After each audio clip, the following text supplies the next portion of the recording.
salurkan lewat pemerintah, mereka gunakan untuk mencari keinginan mereka hidup dengan nyaman di luar negeri dan tidak ingin kembali ke Indonesia oleh karena beranggapan bahwa Indonesia terlalu berisiko. Next. Baik, selanjutnya saya akan menjelaskan apa itu fenomena brain drain. Jadi saya akan menjelaskan terlebih dahulu apa itu brain drain. Brain drain adalah sebuah fenomena di mana sekelompok orang atau sekelompok masyarakat yang memiliki kemampuan intelektual yang tinggi dan juga kreativitas yang baik berpindah dari sebuah negara ke negara yang lain secara besar-besaran.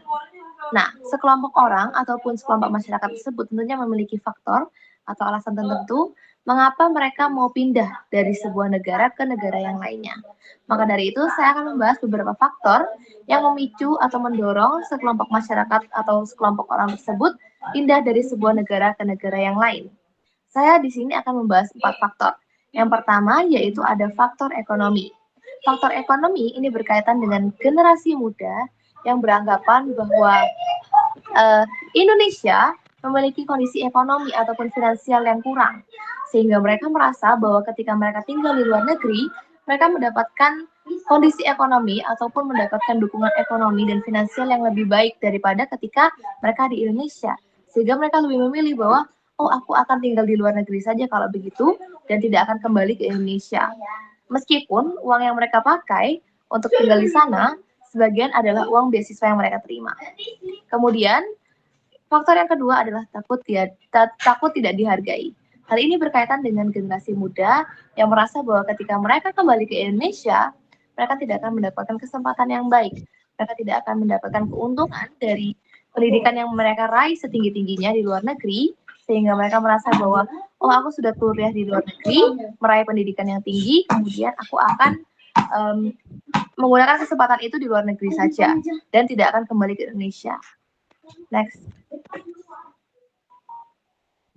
Kemudian faktor yang keempat ada faktor birokrasi dan sistem.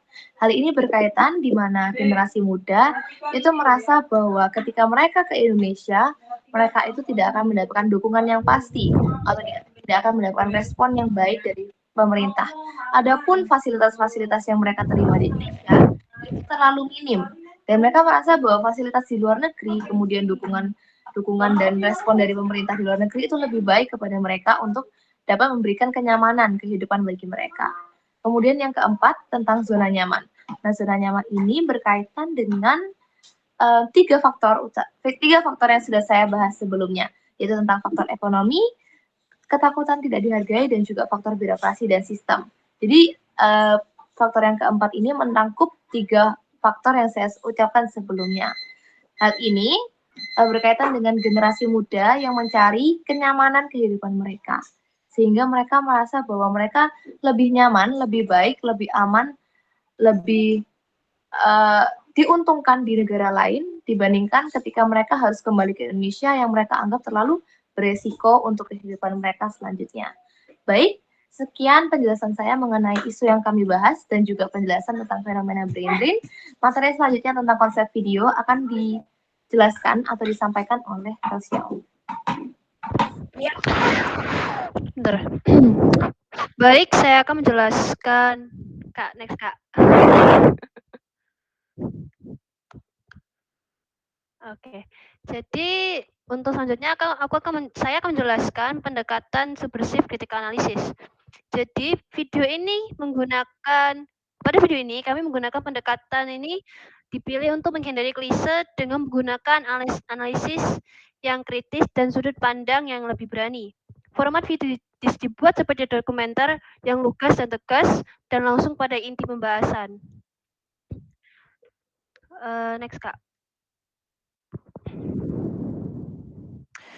Untuk mengembangkan makna yang tertukar, menjelaskan makna dari Raja Cipta yang gabungan kata meraja, lela, dan cipta. Kami ingin menunjukkan kreativitas seharusnya tidak hanya berbebas berekspresi, tetapi juga tetap memperhatikan nilai budaya dan tanggung jawab moral. Pesan utamanya adalah berani berkarya, berkontribusi bagi masyarakat. Aduh. Next.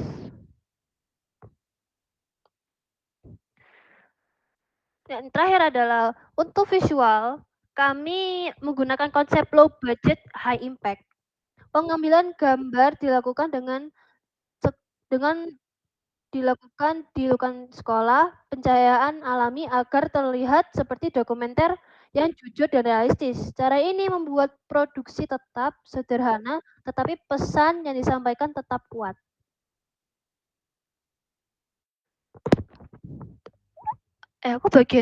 Bagian ini kayaknya aku udah 3 slide. Eh, se- Lanjut aja, lanjut aja. Oh, aku belum siapa yang itu. Aku tiba-tiba bahas 3 slide itu.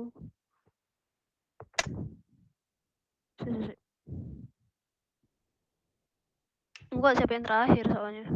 Bener. Sorry guys, aku lupa yang terakhir. Maafkan saya lupa.